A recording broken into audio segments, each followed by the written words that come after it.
Hello and welcome to another episode of Sacred Pause, the Self Healers Podcast, with your host, myself, Kelsey Keil, and our on and off again host, Paige Clancy.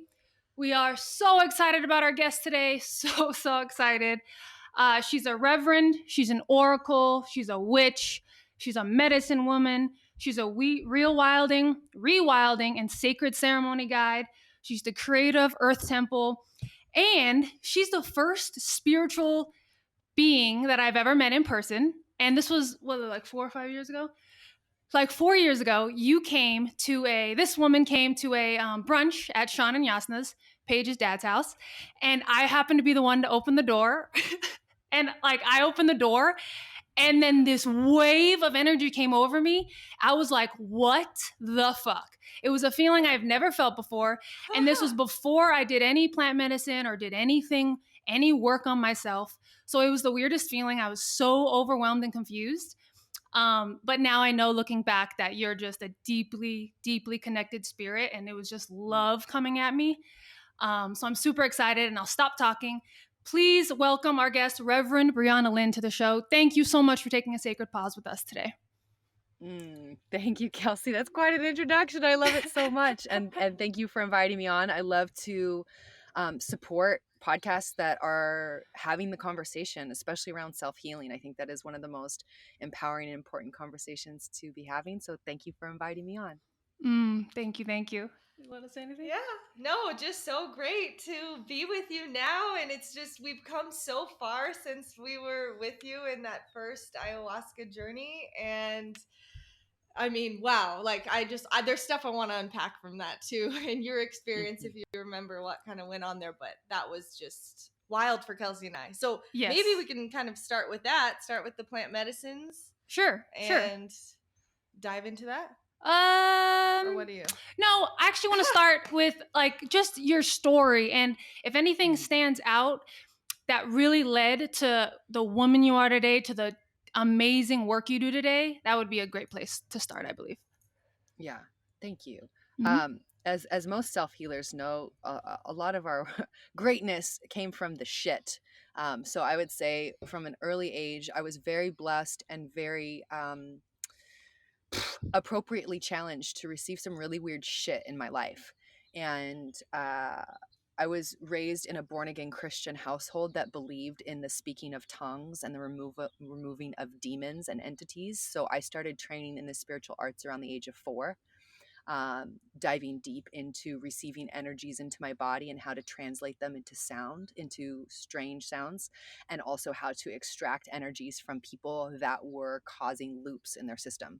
So I began that training at a very young age and had a reality around other dimensions, which people in the Christian faith and in other faiths sometimes practice, but this was a deep study into shamanism through this kind of Christendom costume, if you will. By the time I was 15, I was very disillusioned with the church and its formatting, specifically around patriarchy and women not being allowed to be into leadership, and the inherent racism that is in the Christendom that has been exported around our world in the colonial form that it has been today. So I left the church at 15, lost my whole community. By that time, I was already deep as a dancer, had opened my art as a dancer, and had discovered something that had helped me regulate my emotional and spiritual experiences unlike anything else. I was having very open experiences, very non-dual experiences where I would leave my body, was having challenges emotionally digesting my experience. And that's when I found bulimia and became a full-time bulimic, and utilized my eating disorder as a way to ground me into planet Earth, and also as a way to regulate any time my emotionality dropped too low or too high. It was a capacity closer, if you will. It was like I could feel too much joy and too much sadness. And so bulimia gave me this way of creating a really small space physically and emotionally for myself. And so it became kind of my best friend for the next 14 years. And when I left the Christian community, it was horrifying. I lost all my friends. My family didn't trust me. I was the oldest of 4 girls. I wasn't allowed to share with my 3 younger sisters what I was experiencing spiritually, sexually, emotionally, physically, intergalactically, if you will. I came out as queer when I was 17. I dove deep into my studies. My background academically is in socioeconomics in Latin America, and began to travel to South America. While I was traveling, studying sociology and economy, I came across something called Andean cosmovision, which initiated my language around shamanism. I'd been sitting sweat with the Quechuan tribe in Yuma, Arizona for a few years, began that when I was 17, and dove deep into the study of sound and healing and pushing the body to physical limits to try to understand where our spirit and body actually merge. And then by the time I was 19, I was traveling by myself in South America, specifically studying Andean cosmovision. So with the Quechua, the Aymara, and a few other tribes up and down the Andes, and understanding that there were bodies of work, if you will, oracular bodies of work that touched into my experience of all beings are one being. I was having experiences as a young girl of merging with plants and seeing where the atoms, which I now know are atoms, at the time just looked like little pixelated parts of myself, and the plant were actually breathing and consuming each other, communicating, but that the actual matter of my body, when I was around any other biologically alive thing, would mesh. Plants, animals, dirt, and begin to describe this experience to my parents. And they very early on just kind of chalked it up to a heavy imagination and maybe like too much Alice in Wonderland as a child. When I started to tap into Andean cosmovision, it was the first time where there was explanations for the experiences that I was having. I had a few experiences, shamanic experiences in South America, but my real kind of break with plant medicine and the opening of the shamanic world began when I was 24, 23, 24, about there. And I'd moved to Costa Rica to be a yoga instructor at an ethnobotanical farm. This was almost 13 years ago now. And they basically said, this is a center for Yahe. We work with the Shuar Secopai of Ecuador. Do you want to sit with us in a ceremony? And I said, I've done some meditations. I went on a San Pedro hike. I've sat in sweat. Why not sit with Yahe? Yahe is ayahuasca. It is the strongest form of dimethyltryptamine, DMT, on our planet, with the longest effect because of the monoamine oxidase inhibitor. So it was the longest experience of the most heightened state that I had ever participated in. And it addressed two pieces that were really, really important to me. Number one, why am I here on this planet? And number two, what does my body have to do with it? I had dealt with bouts of suicidality, like fantasizing about taking myself out because I felt like I did not belong anywhere. I did not feel like I belonged to my family. I did not belong to my society. I did not belong to my race. I did not belong to my gender. I did not belong to, like, everywhere I went was pokey. Everywhere I went was not a full landing. Everywhere I went did not feel safe for this being. It's like, I feel too much.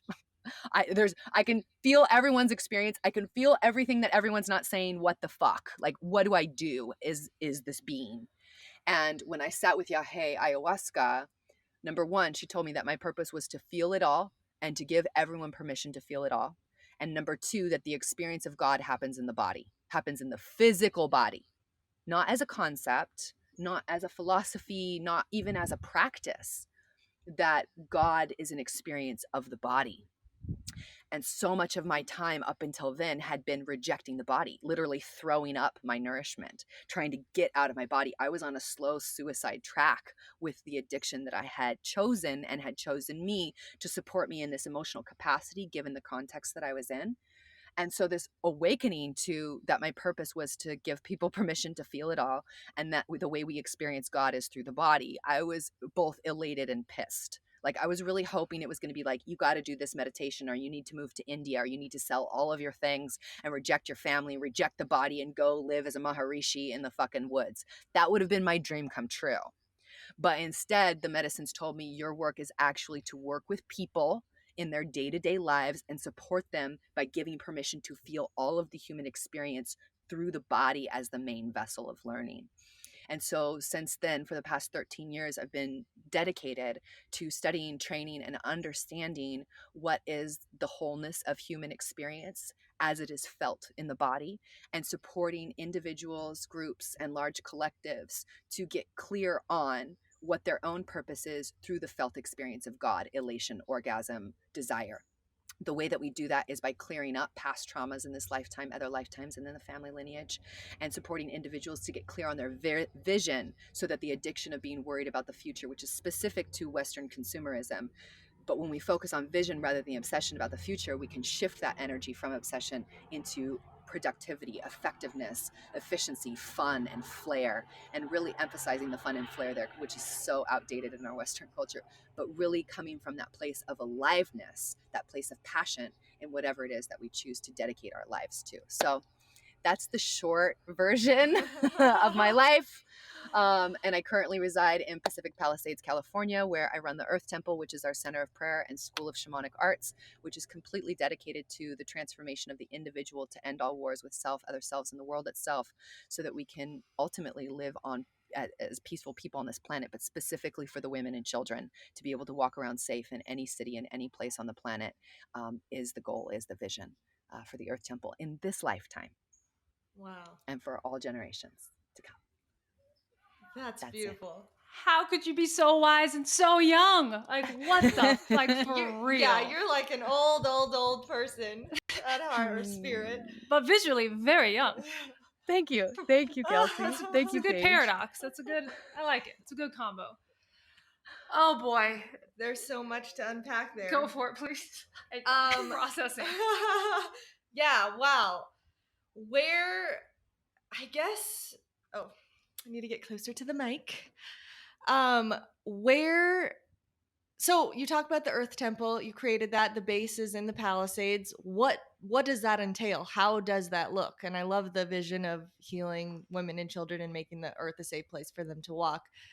What's the plan? What's the roadmap? What's going on? What are you doing like today? Yeah. So my work, we are a collective of facilitators. So the Earth Temple right now, we have 8 different facilitators, and there are 4 main bodies of work that we work with. We work with breath, we work with sound, we work with movement, and we work with touch.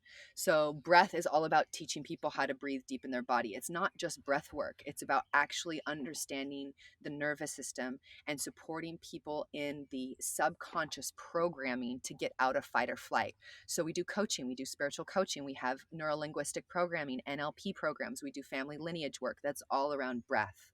Movement, we do womb work, we do dancing, we do shamanic movement. We teach people how to get back into their physical body and get their bare feet, I'm showing them my foot, on the earth. The importance of getting our physical body on the earth cannot be understressed. Like, to repattern our body as nature. We are not separate from nature. Nature is not something we visit. We are nature, and the reestablishment of that relationship. Then the sound healing, utilizing music, sounding to move energy through our bodies as expression, as artistic expression. The importance of instruments and creating sound with our own vessel is the most healing sound on our planet is the one we make ourselves. And so re-empowering people to get in touch with that.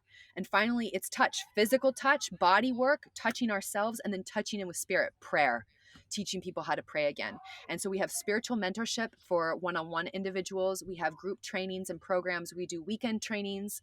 All of these sometimes include plant medicine. Sometimes it's just deep spiritual mentorship, but all of them are on the basis of BSMT, or the BSMT method: breath, sound, movement, and touch. And that is the basis of the Earth Temple. Then we have another leg, which is all about literally being on the land. We are on physical land where we're growing our own food.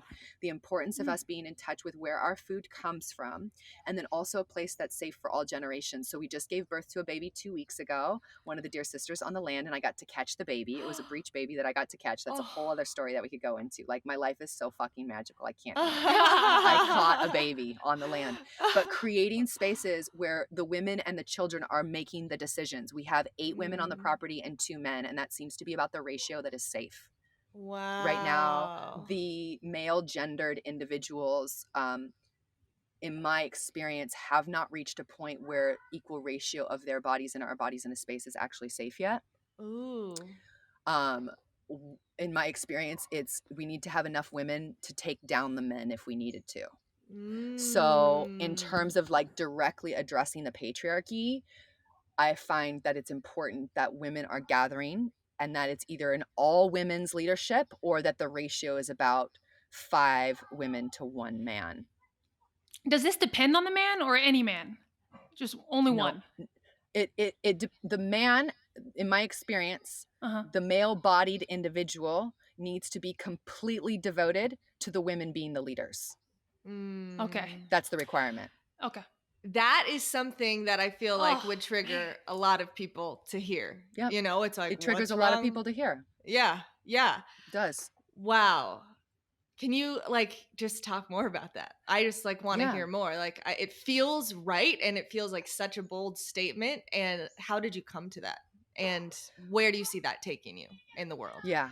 Yeah. I came to it by studying history Mm. and noticing when decisions are made by emasculated men in positions of power, it always hurts the women and children. Mm. Mm-hmm. And I have not experienced a man in this lifetime who is untraumatized enough to be in a position of power that includes women, where they are also empowering women.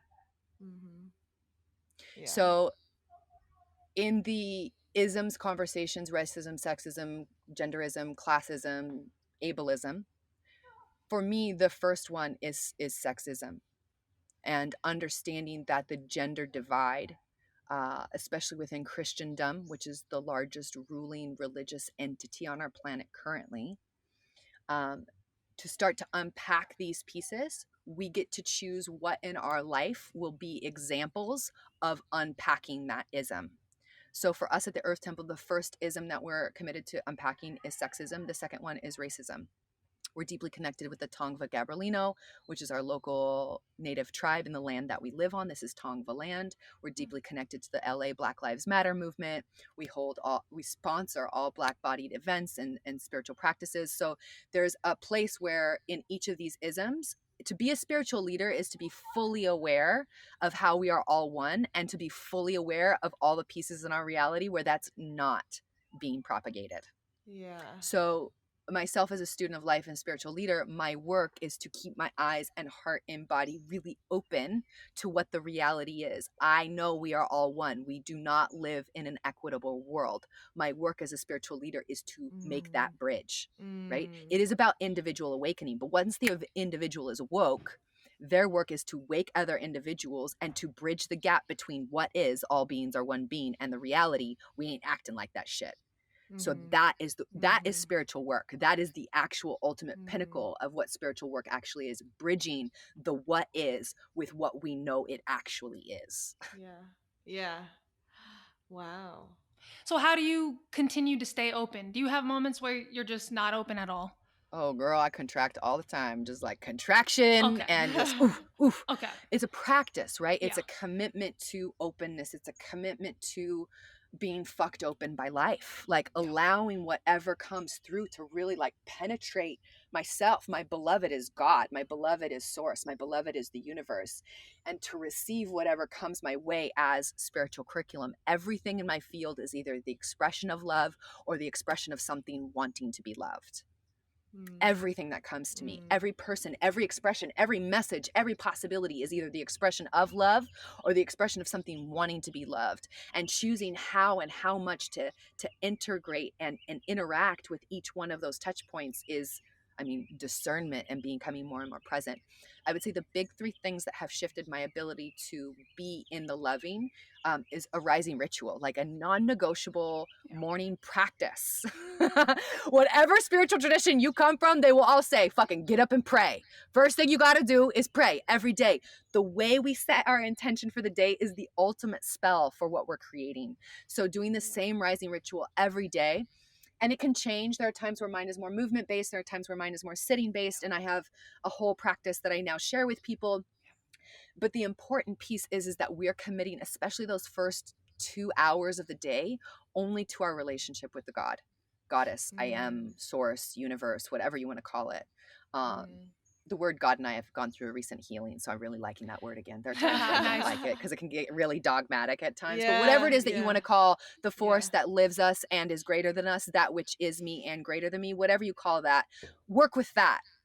That's the one we're speaking to. That's the one we're receiving from. So rising ritual. Number 2, non-negotiable, is a healthy, clean diet, like real fucking food, like food that grows out of the earth, that has soil-based organisms, SBOs. Google it right now, because it's very likely you are malnourished. It's very likely that if you live in the Western world, Western Europe, the United States, Canada, Australia, it's very likely you're mal-fucking nourished because our food comes from agro businesses that are raping the land. They're putting food on the land year after year after year after year, and they're not replenishing the soil. And then they're compacting the soil with machines that are way too big, and the food is not getting properly watered.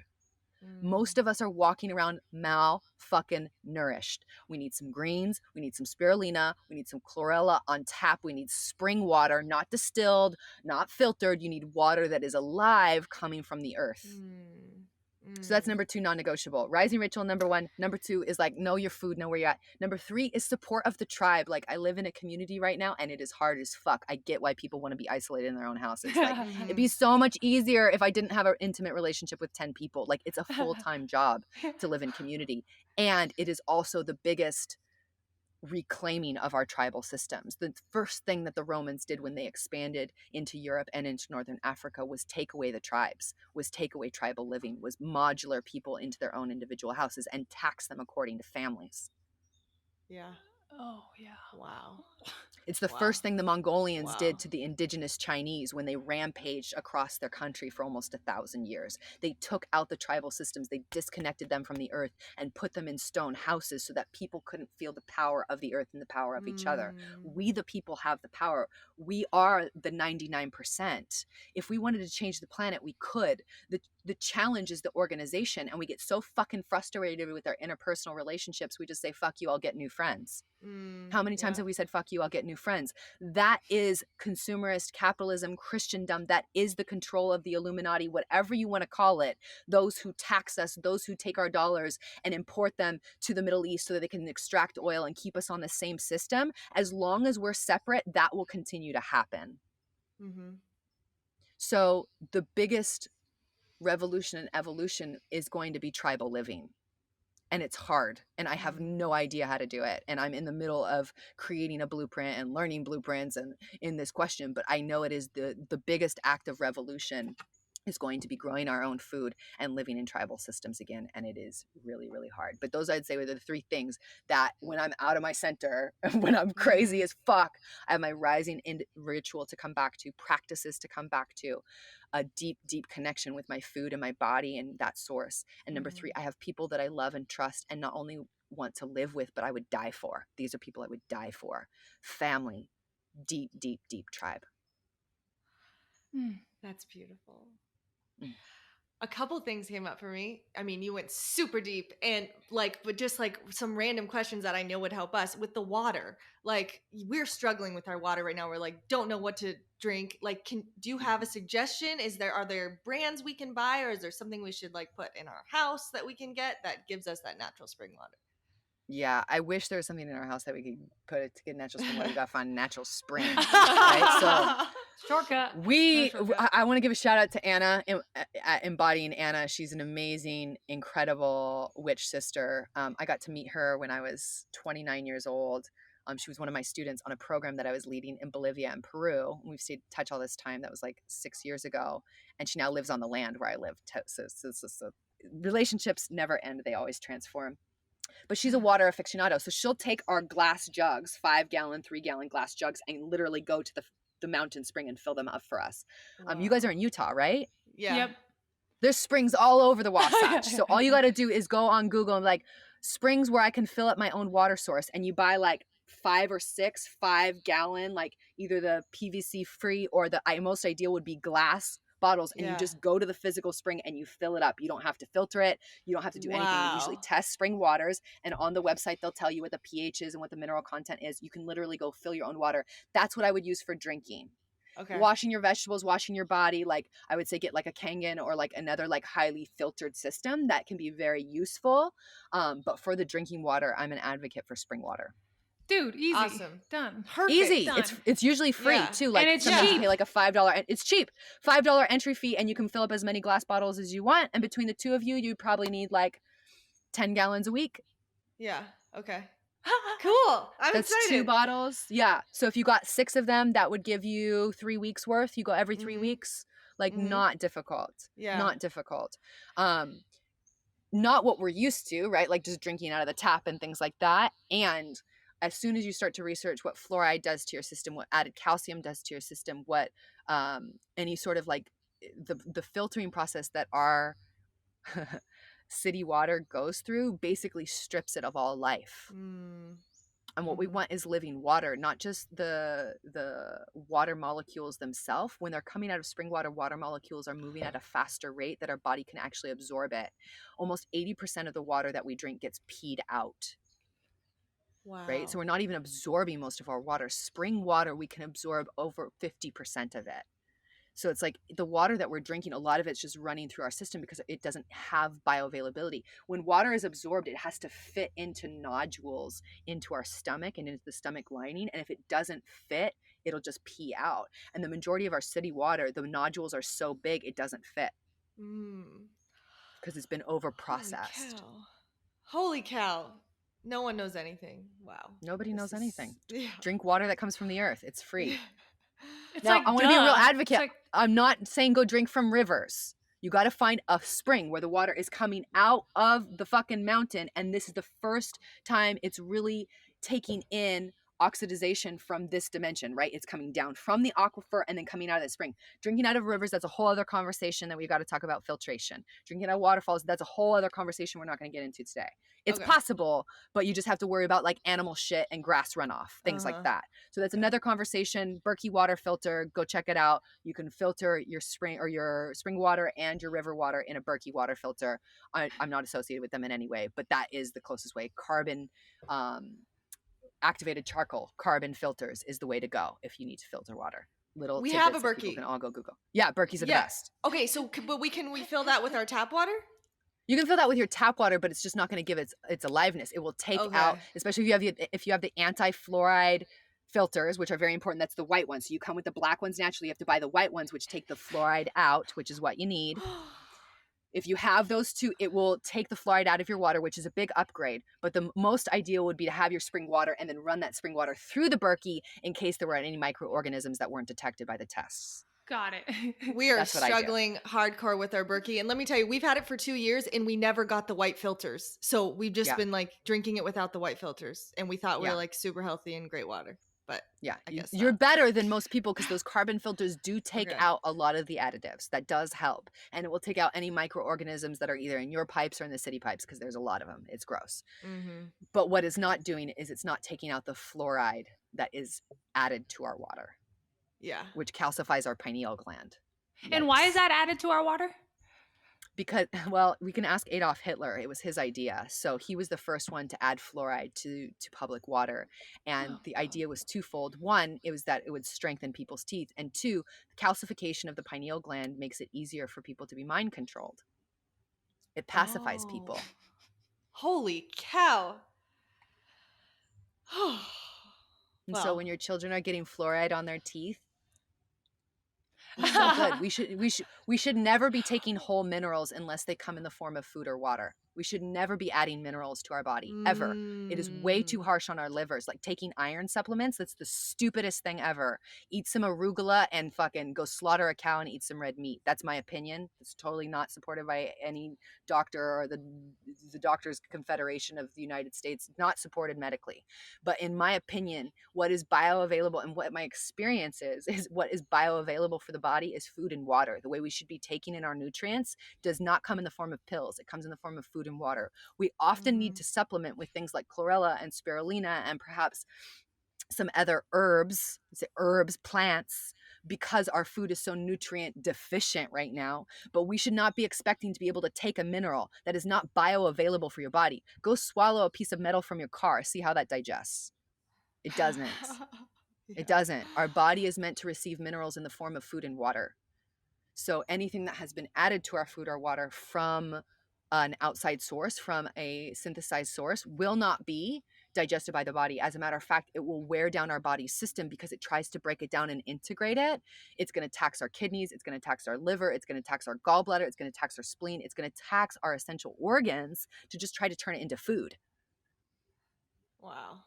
And then most of us wonder why we're constipated or with diarrhea all the time. Most people don't have real poops. It's because we're taking way too many supplements. Our water is shit and we have no nutrients in our food. Most people aren't even eating food. Most people are eating food like food-esque products. Well, Wow. Okay. I have two questions. Okay. One, this came up for me before, talking about getting in the dirt and the earth, like connecting with our body. I think we're both pretty like OCD about dirt and like showers and like cleaning, and then like thinking Yeah. of like having really dirty feet for like any extended period of time, or coming in and not washing my feet right away. Like, just for like my controlling, help me, give me some advice to like Yeah. bridge that, because I want to be all in on that. Yeah. Yeah. It's practice, right? Like it's challenging for me because I've gone into that place. I didn't go too far into the cleanliness world. I was raised by a farmer, and so my fingernails have always been dirty. Like, that's not an issue for me. I think what part of the relationship is like going to the place where you feel uncomfortable and then staying there an extra day. Like nature questing, like actually going on a vision quest and being like, all right, I'm gonna let the bugs bite me. Oof, it's so fucking hard. It's so fucking hard. I'm going to let myself get dirty, and starting to understand the distinction between like dirty and unsafe. There's a distinction between dirty and unsafe. And so much of what has been deemed as dirty is not unsafe. What has been considered clean is actually very unsafe. Bleach is actually very unsafe for our bodies. Clorox wipes, that's very unsafe for your liver, very unsafe for your skin. It should not be in our homes. And yet it's sold as though it were something that we want. The amount of bacteria that's being killed in our homes is the reason why we are so sick. We need bacteria in order to live. We have billions of bacteria living in our bodies right now. There are more bacteria neurons in our body than in our own brain. So who's actually living who? There's more brain cells in the bacteria in our gut than there are brain cells in our own brain. Just think about that for a moment. Just like let yourself be in that for a moment, okay? The bacteria turn vicious when they do not have something to feed on. So they begin to feed on sugar. They begin to feed on carbohydrates that are not healthy for us. Single chain carbohydrates like homogenized flour, for example. Obsession with flour, obsession with like easy starchy foods is an indicator that your bacteria is out of control. What bacteria need is to eat through your hands and your feet. Your hands and your feet have the largest pores on your body. When I started barefoot walking, I started eating about 2/3 less food because the nutrients that's in the soil, that's decomposing tree that I'm walking in, is eaten by my feet, is consumed, is absorbed by my feet, and I can absorb nutrients through my hands and through my feet by being in soil-based organisms. SBOs, you got to know what they are. These microorganisms that our body essentially needs. I can get all the minerals that I need by walking around barefoot all day long. What? I can get all the nutrients that I need to live by living with my skin exposed to the sun and being barefoot and barehanded. I would not need to eat food ever again. Just drink spring water and be in the sunshine if I decided to commit to that. I love food and I want to have a child, so I'm preparing my body for that. So it's a different timeline, but we actually don't need to consume food in order to live. Wow. Oh my God. Okay. What about washing your hands before eating? That's just like a common thing that everyone... You don't want shit. There's the difference between dirt and shit. Shit is the excrement of humans and animals that holds microbacteria that we no longer want in our body. When that shit is buried and it has other dirt and other decomposing organisms like leaves and hay and maybe some decomposing flowers and decomposing food in with our own human shit, it will then turn into soil, and those bad bacteria basically can flip, almost like charging a battery.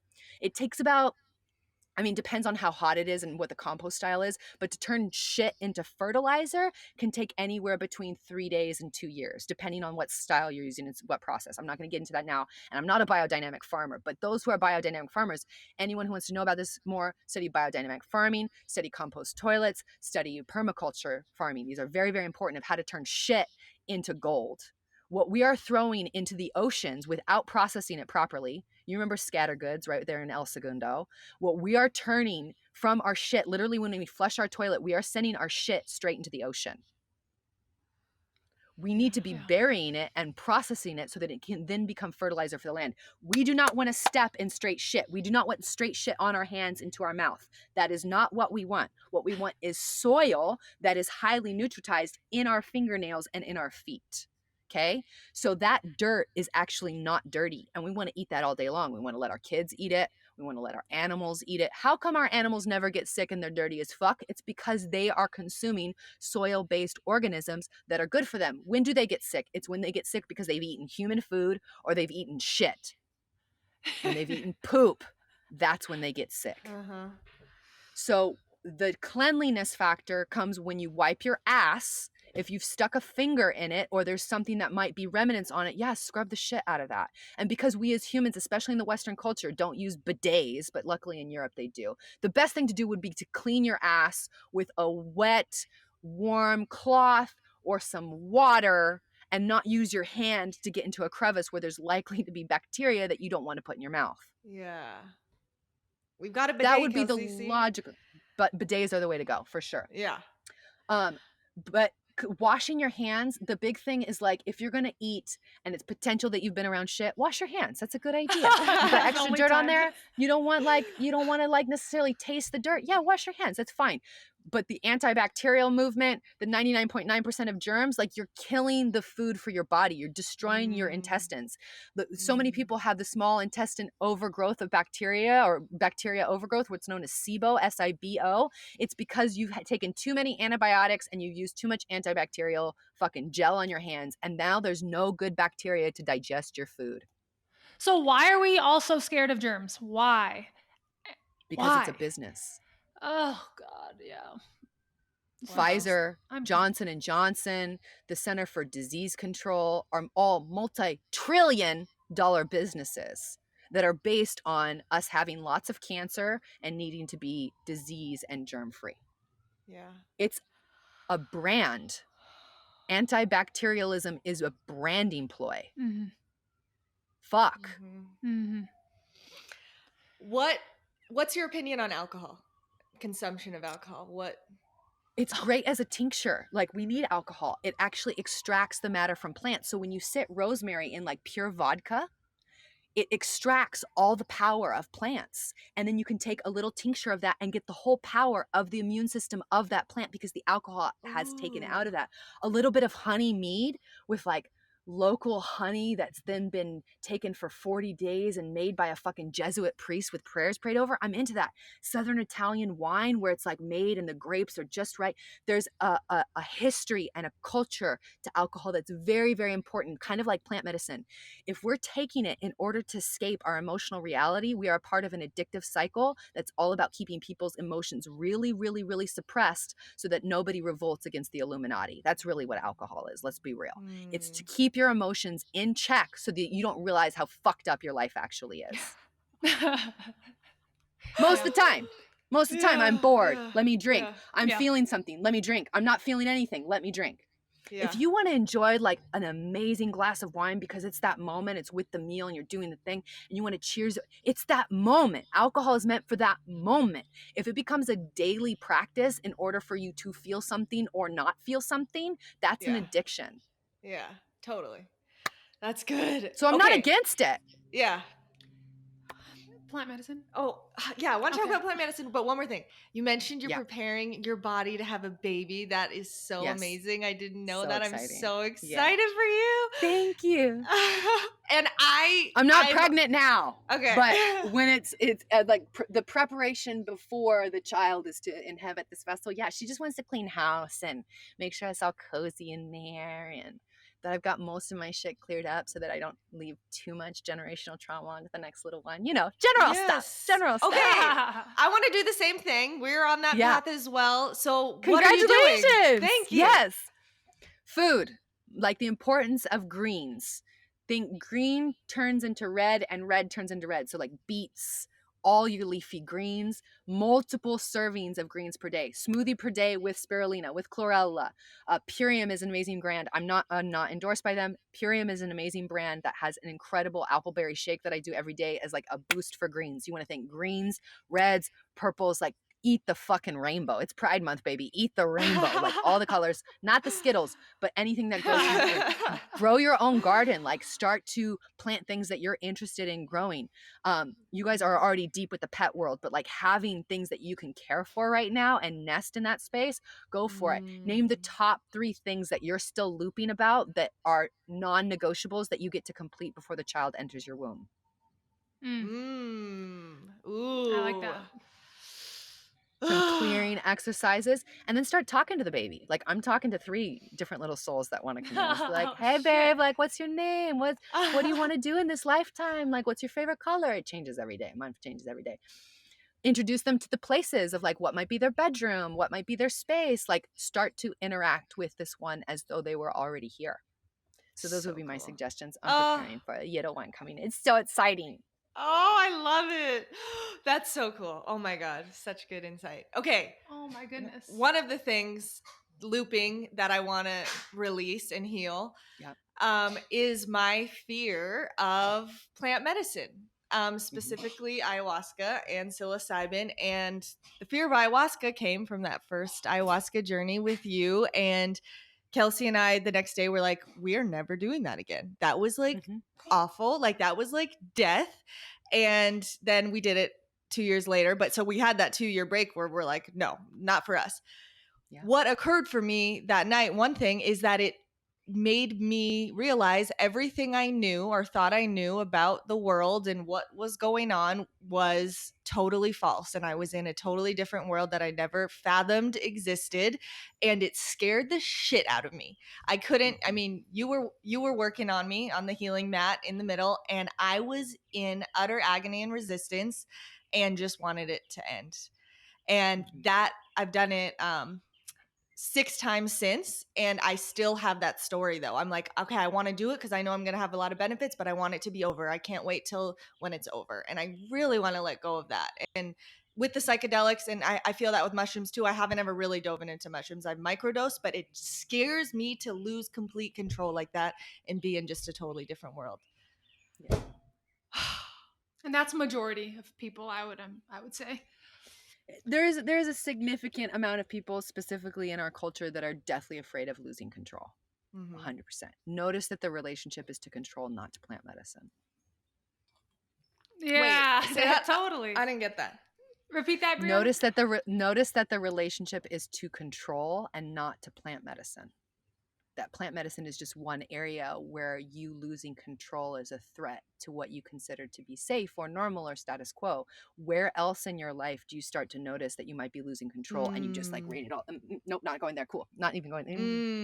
Yeah, exactly. And it's easier to do in other parts of our world because we can just kind of like cover it up and like, with plant medicine, they're like, no, I'm fucking pinning you. This is a place where you don't know how to lose control. And guess what? You've never been in control, bitch. So now you're going to feel this. Yeah. Like, that's intimidating, right? Yeah.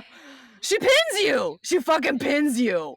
And it's this like very loving, but like grandmother who's going to sit on your face until you remember you're actually not in control of any of this. And any illusion of control that you've been trying to maintain in your life is just a sad story of making yourself look busy and not actually living your life. And there's a mourning that happens in each one of us when we realize how much we've been treading water and calling it swimming laps. How much of our life is actually spent trying to look busy or trying to look like we have it together or trying to look composed or trying to look like we're an expert or we have an answer or we've got, don't worry, Dad, I've got it together, right? The little girl who says, don't worry, Mom and Dad, I can take care of myself. I won't be a burden on you. At like 4. Yeah, fucking right, 4-year-old. You ain't got your shit together. That little 4-year-old's still trying to run something in you, Paige. Right? Whatever the story was at that age that said, okay, Mom and Dad, I've got it taken care of. I'm going to take myself as a burden off of you. It usually happens when there's financial struggles, divorce, continual arguments and loops between the parents. Little children will say, I won't be the burden. I'll start taking care of myself and inappropriately become the mother and father of their own experience. Yikes. It's not something our parents ask us to do overtly, but it's something that they had to do unconsciously, and then they hand it down to us by not being able to be present with us when they're in their own trauma loops. And good people do this. Like, it's not, oh, they're bad parents. It's really good fucking parents can do this too.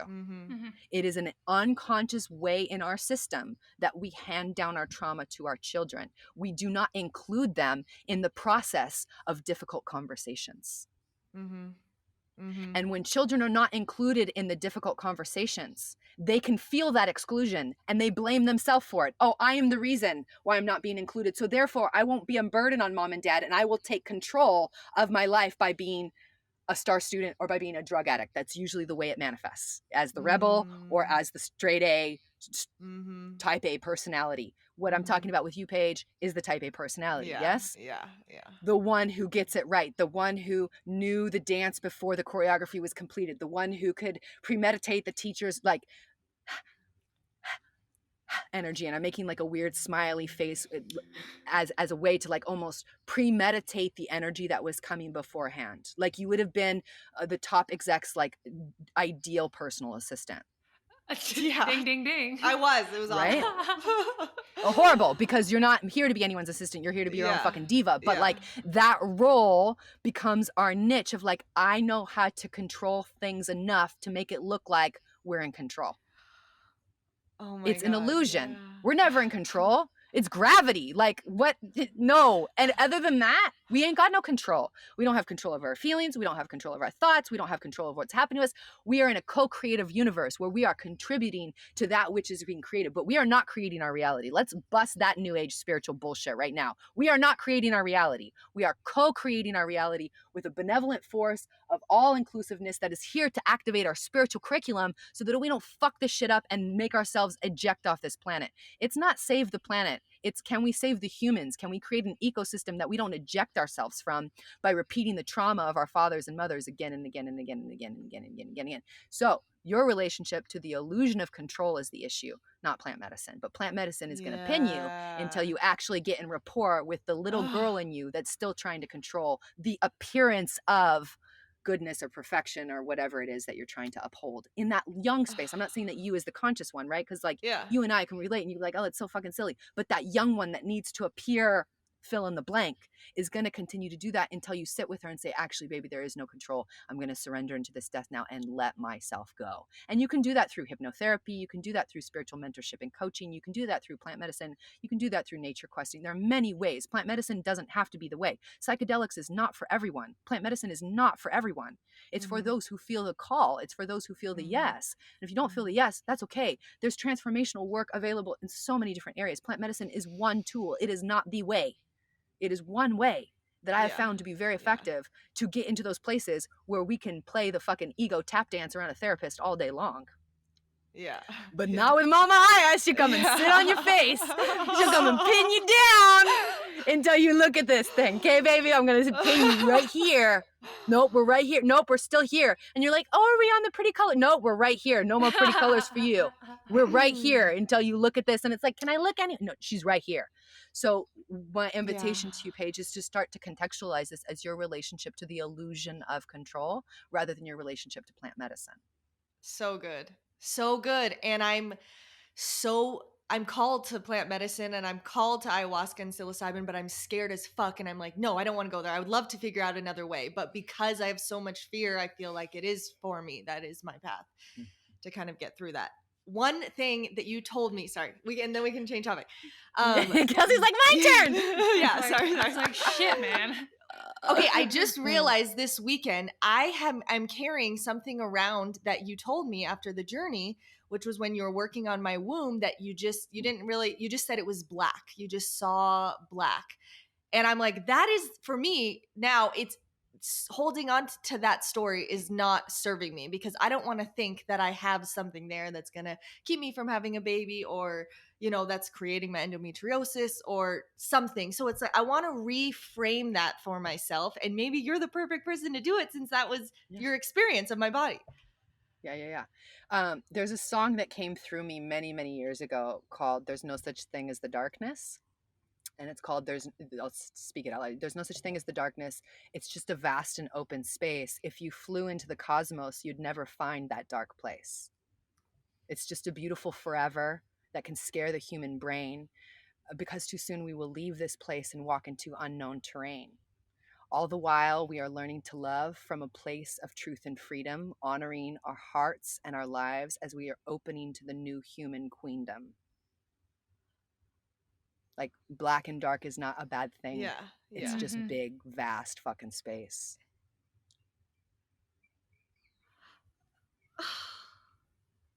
You're just a container for all possibilities, babe. You're good. So it's really just her thoughts about this that are making her freak out, right? Yeah. The choice meaning around the word black, right? Like whether it's a race or whether it's an entity, or like Christendom has destroyed our relationship with the color black, the dark forest where the witches live.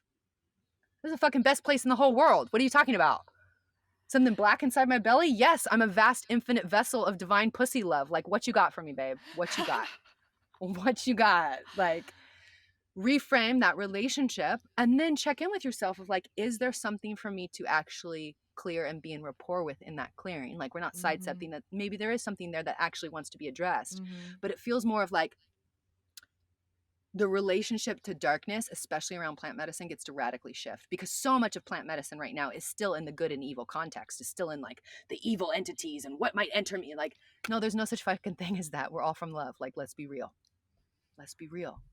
The only thing evil on the planet is human trauma that behaves in traumatizing ways. That's it. There are no energies that are evil. There's no vendetta. There's no evil reptiles. There's no aliens trying to attack us. It's just human trauma. And that is sometimes the scariest thing for people, to wake up that there's no Satan, that there is no devil, that it's just us with us who've been torturing us. Oh, shit. That's some radical self-responsibility and self-healing we have to come in rapport with. There's no one out to get you. Except you. Wow. So there's not like dark evil spirits that when we're in this open, vulnerable place can... No. Wait, why does everybody say there is? What about... Okay, No, you go. Because Christianity and Christendom and the need to control an army in order to take over the Ottoman Empire, they needed to believe in good and evil. And there have been traditions even before that believed in good and evil.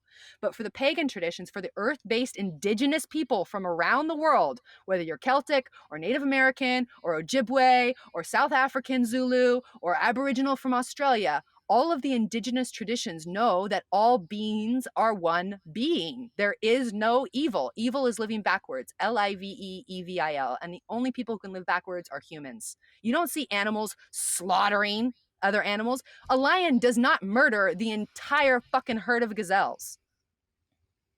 The only thing that is evil is human trauma. That's it.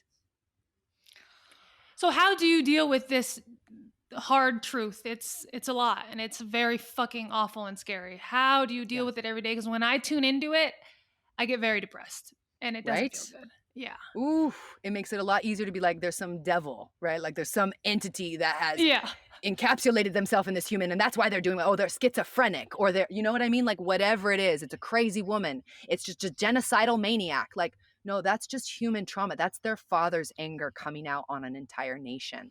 That's the way their mother spoke to them, and now they're treating the entire southeast region of China that way, right? Like when China invaded Tibet for the third time in the 1990s, I was like, what the fuck is going on, Spirit? And Spirit showed me that the general of that army was beat by his father, and now he's just doing another example of that on a group of people.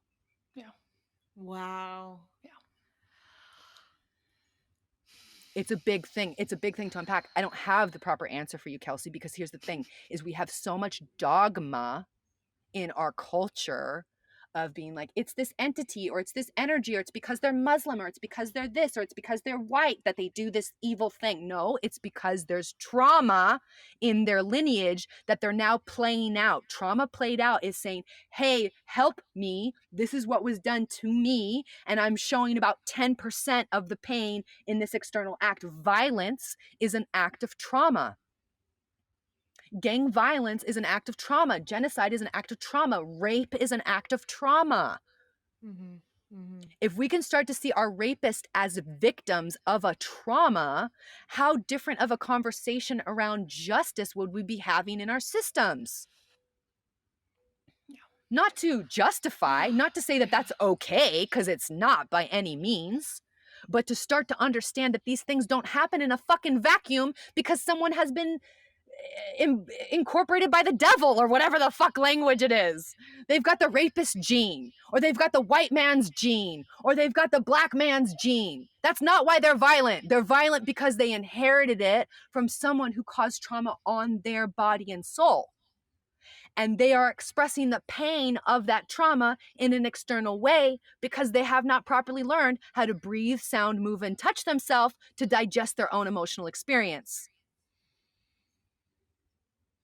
So keep doing your podcast, baby, because self-healing is the only way to address trauma. We got to fucking get real with ourselves. Self-responsibility, proper self-reporting, understanding what we're actually feeling and not pretending like everything's okay. Pretending like everything's okay and actually having a deep trauma is what has caused so many school shootings in the United States. It's the fucking Christmas cards that have caused so many school shootings in the United States. The appearance of everything is okay is what is causing our children to murder each other. Let's get real. Wow. This shit is deep. We are living on stolen land. This is colonized land, and we are still robbing the indigenous people in the United States to this day of their rights and their land. Do you think our children don't feel that? Come on now. Let's be real. We're poisoning our water systems in order to mass control the minds of children and adults everywhere. You don't think the children feel that? They're the most sensitive. Mm-hmm. You can always measure the health of a society by how they treat their children and their elders, and we are fucking failing. Mm-hmm. We are failing. The United States has a big fucking F- right now. So social media just had to make all of this so much worse. What do you... I mean, social media is a quartz crystal, right? Like, so it's only going to emphasize what's already there. And then you have on top of that, the need to belong and be liked, which is one of all of our core wounds, every single human. The need to belong and be liked. Because if we don't belong and we're not liked and we're exiled, we will die, right? Because as tribal creatures, if we're exiled out of the tribe, there's fucking werewolves out there, there's a saber-toothed tiger, like, we're not going to survive. We can't survive. We actually need each other. We human beings need each other. And so social media has capitalized on that and made it a consumer product to feed off of each other's light, essentially. It's a center for vampirism. So as long as we know that and we're entering into it and be like, all right, this is center for vampirism. How do I engage, activate, socialize in this platform without getting sucked into it? Boundaries. Lots of fucking boundaries. Only check it once a day. Only post once a day. Only respond once. Like, whatever it is that you got to do in order to navigate that, because it is siphoned. It is social media, Instagram, Facebook, all the things are specifically set up to take our time and then gather data to sell to companies to figure out what to sell to us. It is a corporate ploy. It is free advertising data that we are giving them. That's all it is. So the less we interact and the more we can use it as a beacon for ourselves, the better. My ultimate dream would be to be off of social media entirely as an entity. And for right now, it's part of the way that we are bridging that conversation between what is and what we know is actually possible for humanity. So I see it as one of those necessary pieces of navigating the 3-dimension, kind of like the DMV or a bank account. Like, not my ideal scenarios by any means, but like it's what we've got with where we're at. So we're going to utilize it while also creating what could our ideal scenario for social media or the DMV or banks be ultimately. Got it. Okay, well, you're a witch, and I want to talk about that. Last year I was with family, and one of my cousins, we started talking about witches, and she's like, oh, I don't mess with that. Like, like, that's dark energy. Like, that's scary stuff. Please debunk that. Yeah. So I have an amazing podcast with Blue on Deja Blue podcast that I highly suggest anyone who's interested to dive deeper into that, on the witch hunt and the history of the word of witch and where it came from and what happened in Christendom and what happened in Western Europe that began the witch hunt there and then around the world. To be very clear, the word witch was developed in Europe to identify females practicing anything other than Christianity, not even practicing witchcraft. There was no such thing as witchcraft. There was not a witch. It's like the N-word. It was created in order to be derogatory towards women who wanted to be barefoot naked in the woods. That's what the word is. So I reclaim that word because those motherfuckers, bless the Christians, bless the priests, decided that we were a threat because we were a threat.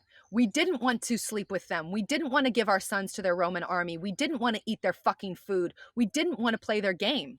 And the women were the ones who were the most outspoken about it, so they called us witch, and they were legally allowed to rape, torture, and burn us at the stake. Over 3 million women were raped, were tortured, and burned at the stake in a made-up word called witch, which just basically means a wise, intuitive teacher, counselor, healer who won't shut the fuck up and listen to the patriarchy. That's what a witch is. It has nothing to do with witchcraft. Witchcraft was developed 200 years after the word was created. Has nothing to do with being a witch with a pointy hat and the fucking black boots. All of that was created afterwards. All of that was created way afterwards. We were originally called shamans. We were originally called medicine women. We were originally called midwives. We were originally called herbalists. And the Christians, specifically the male priests, were threatened by the power that we held in our tribal societies, and they made it legal to rape, torture, and burn us, drown us. That's what a witch is. It's a woman in her body reclaiming that word. It can be a man too, or any being that decides to reclaim that word and their connection to the earth, specifically outside of the paradigm of Christendom. How do you process and be with that reality that is just so sickening to hear, the torture and the rape and the 3 million women? How do you accept that? I'm just like, geez, ooh, my body just wants to close up. Shake. Literally, Okay. breath, sound, movement, touch. Shake. Right? One of the most important things is the shake. So if you ever see, you rarely do, but like on National Geographic, they'll always show you the times when the lions catch the gazelle, right? And they catch him, they eat him. It's so great. But what they don't show you is when the gazelle gets away. And when the gazelle gets away, it does this really cool like jump shake, like this, wah! And it does this crazy jump shake to release the adrenaline and cortisol from its muscles. What we've lost as composed human beings in Western culture is the power of getting the drum around the fire and just fucking going at it. Just like, and let the body move it through. You actually are not supposed to capacitate that emotion. When you think about how many children are being bought and sold for sex slavery right now, that should not be okay in your body. That shouldn't be okay in your body. It shouldn't be okay in your body that 3 million women were raped and tortured and killed. That shouldn't be okay. But we have given ourselves such a container that we have no permission to put the energy, so it's just easier to not hear about it. Breath, sound, movement, touch. I'll send you guys the link for how to do breath, sound, movement, touch method. Is a way to digest any human emotional experience. Any of them. From looking at the actual statistics of what has happened, what humans have done to humans, to understanding how to have orgasmic joy at all times, right? Because those are the two sides of the spectrum that we as humans will avoid. Oftentimes, we'll more likely go into grief and pain than we will even orgasmic joy, because especially a female and orgasmic joy is like one of the most faux pas, taboo things on the planet. For no fucking reason. Especially if you're an orgasmic joy for no fucking reason, then they call you crazy and lock you up, right? But specifically around joy, learning how to capacitate our joy. So that would be my invitation, is shake. The shake is very powerful. When you're starting to feel something that feels like too much, you get to be bigger than the emotion. You get to be the container, the channel for that emotion, because there is no thing that you can feel that will ever hurt you. The only thing that will hurt you is if you try to not feel it, and then it gets stuffed into your liver, and that's when it becomes dis-ease. When it's ease, it's because you're feeling it. You're allowing it to flow through. When it becomes dis-ease, it's because you're denying yourself a human emotional experience that wants to be fully felt. Joseph Campbell said, bliss is any feeling fully felt. Any feeling fully felt is bliss. Any feeling, the permission to feel anything is heaven. To wake up in the morning and say, I am allowed to have all of my experience today, and there's nothing that I need to do to alter it. Como? Like, my practice today is just to be in the experience of what is and not do anything about it. Yeah. Oh, that's what it means, human being. We're a human being. We're not a human doing.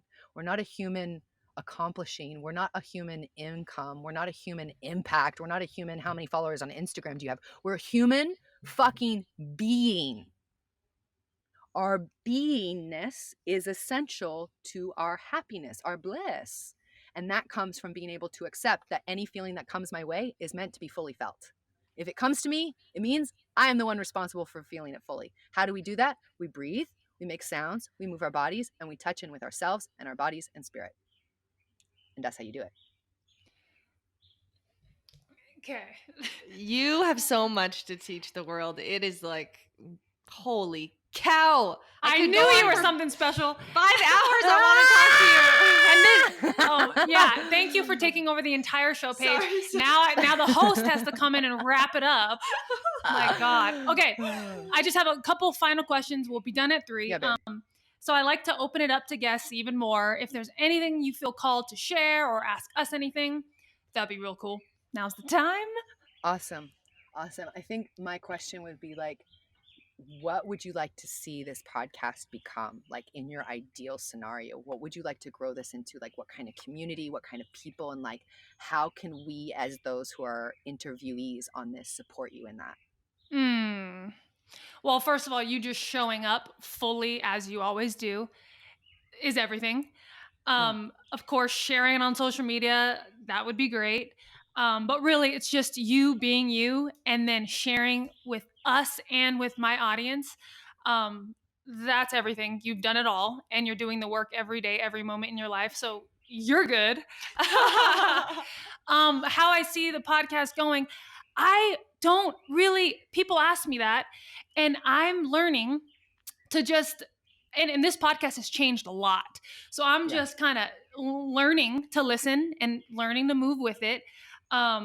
My goal is to heal myself and to help others heal and empower others, because I've done so much healing on myself and it's the most beautiful thing. And I just want to share that with others. Right now it's on this podcast. I don't know if this is going to continue. I hope that's my plan. I want it to be fucking huge. I want to make a lot of money. I want to share a lot of money. I want to live on a huge land with all my loved ones. I want all of that. But I don't know. That's my plan. But I like to make a plan and I like to let it go. I like to just love as deep as I can, feel as deep as I can, and then let it go. Right now, it's showing up as the Sacred Pause podcast because I get a lot from when I take a pause, whether it's just a pause in my day or a plant medicine pause or fucking date night or a girls' night. I don't know. But when I really disconnect from my reality, external reality, I get so fucking much. So I'm just trying to share right now and then just listen. Just listen to spirit. I'm really connecting to my spirit. It's so beautiful. And I just want to keep listening. But this is what it is right now. Yeah. I love it. Thank you. I'll Thank you for definitely asking. share. Yeah. Definitely share. And then Thank you. Keep me up to date. My invitation to you would be like, I love the idea of creating the plan and then letting it go. Full commitment with no attachment, right? Like I'm fully committed to this vision. And like every time you do a podcast, I would say my vision for this podcast is. Okay.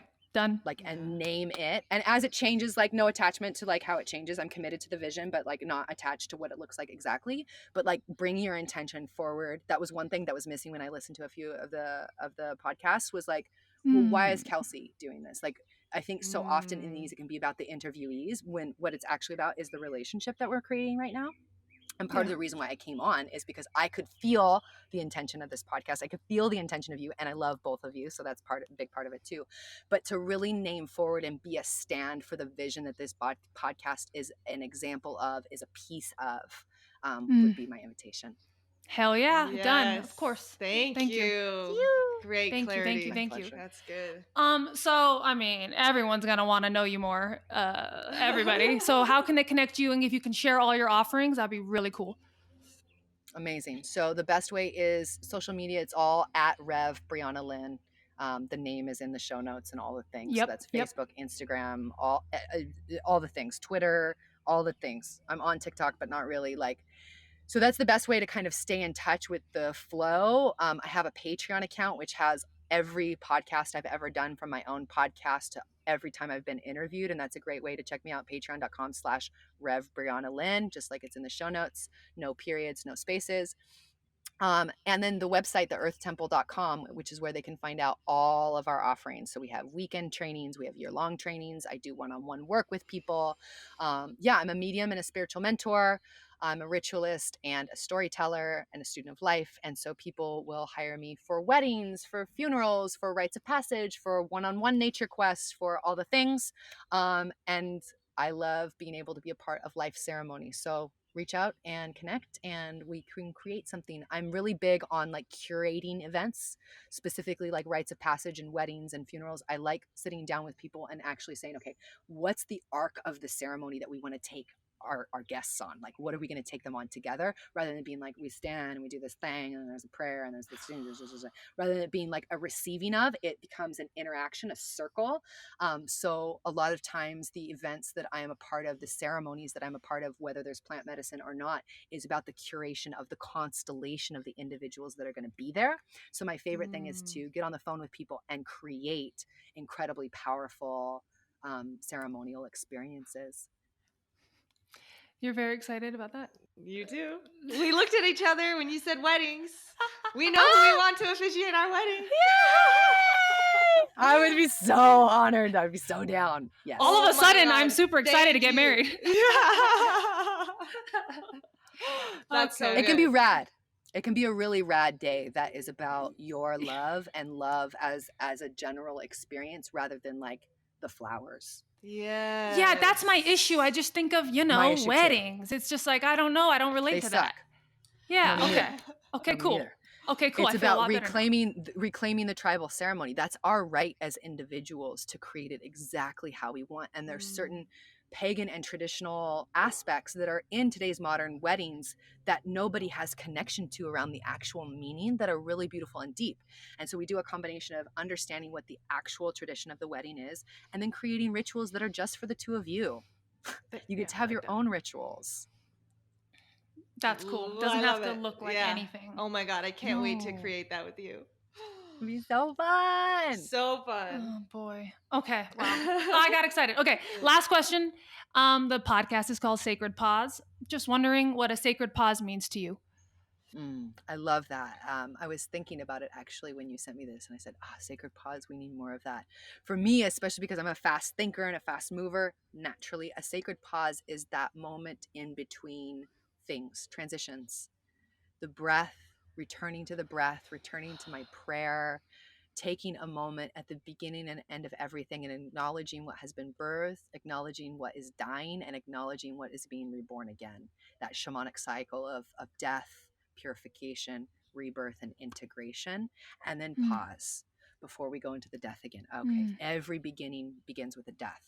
And so the pause is like that mourning period, that honoring of, in order to begin anything, I have to let things die. Love it. Yeah. Oh boy. Okay. Thank you, Brianna. We love you so much. Thank you so much. And to all of our listeners, our self-healers, myself, Paige, Brianna, we're all here to remind you that you have everything inside of you to feel better, to be your best self, and to create the life that you deserve. And we love you so much. We'll talk to you next week.